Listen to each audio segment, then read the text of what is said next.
ये है पानी की टंकी। मैं देखिए जूम करके आपको दिखाता हूँ।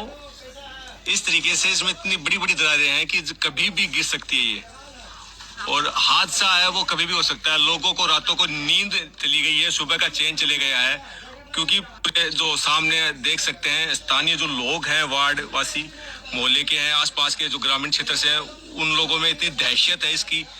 और प्राप्त करेंगे अपन। पहले मैं आपको देखिए ये स्थिति दिखा देता हूँ। ये देखिए ग्रामीणवासी है, बीसरी गांव के लोग हैं, ये देखिए। और ये है वो टंकी। मैं जूम करके पहले मैं आपको ये जो दरारें हैं वो दिखा देता हूँ। ये देखिए इतनी बड़ी बड़ी दरारें हैं यहाँ। ये देखिए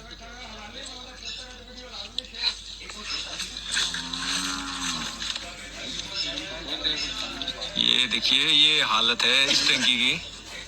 और भींचरी गांव से, और पूरी पूरी जानकारी यहाँ आगे चलेंगे और प्राप्त करेंगे।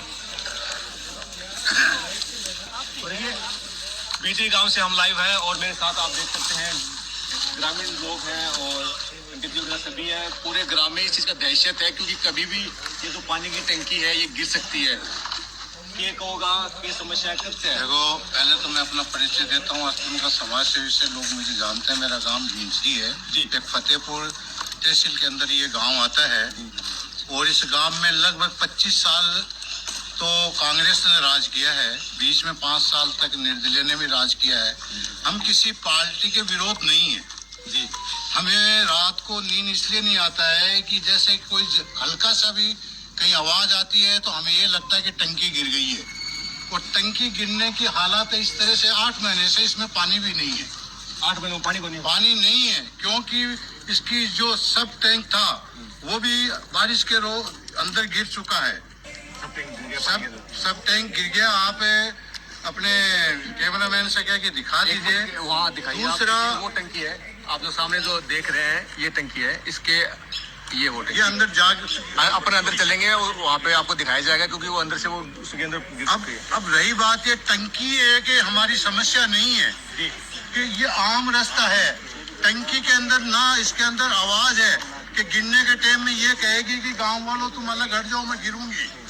उसके बाद में यहाँ पर 11,000 की लाइन है। जब ये टंकी गिरेगी, लाइन पर गिरेगी, तो मैं बता नहीं सकता इस गांव में कितना बड़ा हादसा हो सकता है। लेकिन इस गांव के इस हादसे को आंख बंद करके कानों में रुई डाल के प्रशासन इस तरह सो रहा है कि मरे चाहे तो ये जिए, हमें कोई मतलब नहीं है। जब चुनाव आएगा उस टाइम पर बड़ी बड़ी रैलियां होंगी, नारे भी लगेंगे, और हमारा नेता कैसा हो, फलाने जैसा हो, लेकिन काम के टाइम पे सारा जीरो है।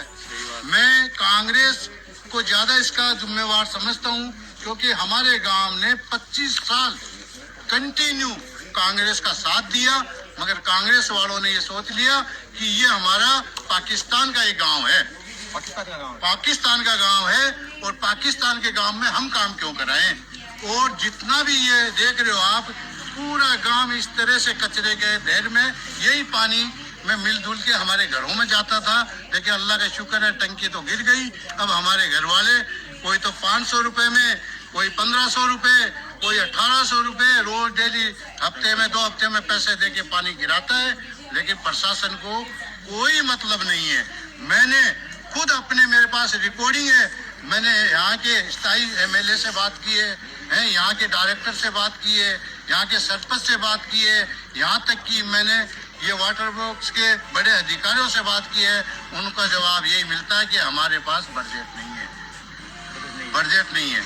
लेकिन मैं एक बात जानना चाहता हूँ, हम एक हिंदुस्तान के एक माचिस खरीदते हैं, उसके ऊपर हमारे पास टैक्स लिया जाता है। तो मैं गवर्नमेंट से रिक्वेस्ट करना चाहता हूँ, इस गांव का इतना टैक्स लेने के बाद आप इसको शुद्ध पानी नहीं दे सकते, आप इसको शिक्षा नहीं दे सकते, आप इसको स्वास्थ्य कार्यालय कोई नहीं दे सकते, तो क्या फायदा है ऐसे? हैं? हम तो आदिवासियों से भी बुरे हाल है हमारे। हैं? कहने को तो लोग ये कहेंगे कि MLA आप ही का है, सरपंच आप ही का है, डायरेक्टर आप ही का है, लेकिन कोई भी अपने आगे अपने एरिया में, अपने क्षेत्र में कभी भी अपनी आम से ये नहीं पूछा कि आप दुखी हैं कि सुखी हैं। अच्छा, सरपंच की यहाँ पर क्या स्थिति है, किस प्रकार है? देखो, सरपंच की स्थिति ऐसी है अल्हम्दुलिल्लाह हमारा सरपंच बहुत अच्छा है। जब हमने उसको जिताया कि गांव के चाहे वोट किसी ने दिया नहीं दिया, लेकिन सरपंच को जब हमने जिताया, सरपंच हमारे सलाम लेने के लिए आ जाता है। हाँ, दूसरा काम नहीं है, क्योंकि वो हमारे गांव का दामाद है, तो हम उसको सलाम दे देते हैं, माला पहना दी, सिर्फ जीतने के ऊपर हमने माला पहना दी। उसके अलावा सरपंच खड़े होके ऑन द रिकॉर्ड ये कह दे कि मैंने भीचरी गांव में ये काम कराया, 3 गांवों का सरपंच होके अगर वो ये कह दे कि मैंने तीनों को बराबर रखा, तो वो कहेगा वो काम मैं करूंगा, पूरा खर्चा मैं अपनी जेब से लगाऊंगा पूरे गांव में, अगर वो ये कह दे कि मैंने डिवाइड करके पैसा लगाया। सरपंच दामाद है, खाली सलाम कोई काम कुछ भी काम नहीं है, जो छोटा मोटा भी अगर उसने किया है तो अपनी रिश्तेदारी को निभाने के लिए किया है। बाकी हमारे यहाँ कोई भी काम, सरपंच को हम ये गांव की गली, ये गंदगी, इसके बारे में फोन करते हैं, अल्हम्दुलिल्लाह हमारा सरपंच मना नहीं करता है। ये कहता है मैं करूंगा, लेकिन करूंगा नहीं। हमारे पास तो ये हो गया कि एक गधे के ऊपर बैठ के उसके ऊपर डंडा लेके रोटी बांध लिए, गधे को रोटी दिखा रहे हैं, गधा चलता जा रहा है। हम तो वो हाल है हमारा। तो मैं प्रशासन से एक रिक्वेस्ट करना चाहता हूँ कि हमें टंकी दे या न दे, इस गांव का अल्लाह का शुक्र है कि लोग इतने काबिल हैं कि वो अपना पेट भर रहे हैं। अगर ये गांव में विदेश का पैसा न हो तो मैं दावे के साथ कहता हूँ कि हमारे घरों के अंदर पानी भी ना पहुंचे और हमारे घर के चूल्हे भी ना जले। कब्रिस्तान से भी आ रहे थे। अब ये देखो, हाँ ये पॉइंट है, अगर ये कब्रिस्तान है, हर आदमी को मरने के बाद किसी को शमशान घाट जाना पड़ता है, किसी को कब्रिस्तान जाना पड़ता है। ये हमारी प्रकृति का नियम है कि हम लोग हर धर्म में है, कोई कब्रिस्तान में जाता है, कोई शमशान में। हमारा आदमी जब मर जाता है तो हमारे गांव में मरने वाले के परिवार के रिश्तेदारों को उससे ज्यादा चिंता इस रास्ते की हो जाती है कि हम कैसे लेके जाएं, हैं? कभी बारिश के टाइम में तो घुटनों तक पानी आ जाता है और हम उसको अंदर लेके आते हैं, उसको आखिरी उसका टाइम होता है, उसको दफनाने के लिए आते हैं। हमें बहुत फिक्र हो जाती है कि लेके कैसे जाएंगे। रास्ता हमारा यही पड़ता है, रास्ता यही पड़ता है। अगर इस मोहल्ले का कोई मर गया तो इसी रास्ते से आना पड़ेगा। तो इसको सफाई कराने में हमें कई घंटे लग जाते हैं। घंटे होने के बाद में अल्लाह का हुक्म हो या भगवान कह लीजिए बारिश हो गई, तो वही है कि हमने जो किया वही वापस हो गया। हम क्या करें? हमने हर प्रशासन को कहा कि हमें कुछ नहीं चाहिए, हमें आप अच्छी शिक्षा दे दीजिए, अच्छा पीने के लिए पानी दें, वक्त पर हमें लाइट दे दें और हमारे बच्चों के स्वास्थ्य के लिए एक हॉस्पिटल होना चाहिए।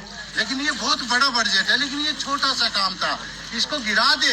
प्रशासन को कह रहे कम से कम इसको गिरा तो दे ताकि आने वाले बड़े हादसे से बचे। आप टंकी की जो हालत है, ये देखो आप, ये टंकी गिर गई। तो देखिए एक बार मैं दिखा देता हूँ। ये देखिए टंकी की जो हालत है। और दूसरी बात, गांव के और भी युवा हैं, उनसे जी पूछ सर लीजिए क्या इनके कहेंगे पड़ोसी बताइए। हैं। अरे जाओ छाया थोड़ा।